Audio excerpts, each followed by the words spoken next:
واعتصموا بحبل الله جميعا ولا تفرقوا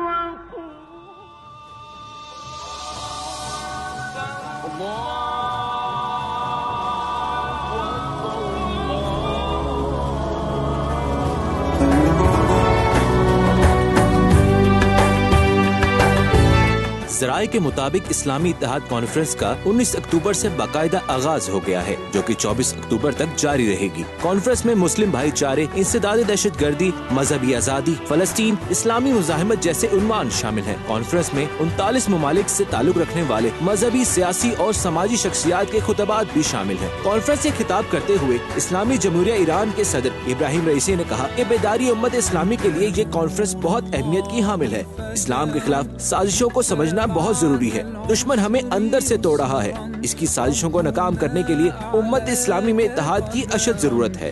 याद रहे, इस्लामी इत्तेहाद पर मबनी ये कॉन्फ्रेंस इमाम खुमैनी के फरमान पर हर साल मुनक्किद की जाती है। इस कॉन्फ्रेंस में उम्मत इस्लामिया को दरपेश चैलेंजेस और मुश्किलात जैसे कई अहम अनावीन जेर बहस आते हैं। नीज तमाम इस्लामी ममालिक में इत्तेहाद व वहदत इजाद करने में भी ये कॉन्फ्रेंस संगे मील की हैसियत रखती है।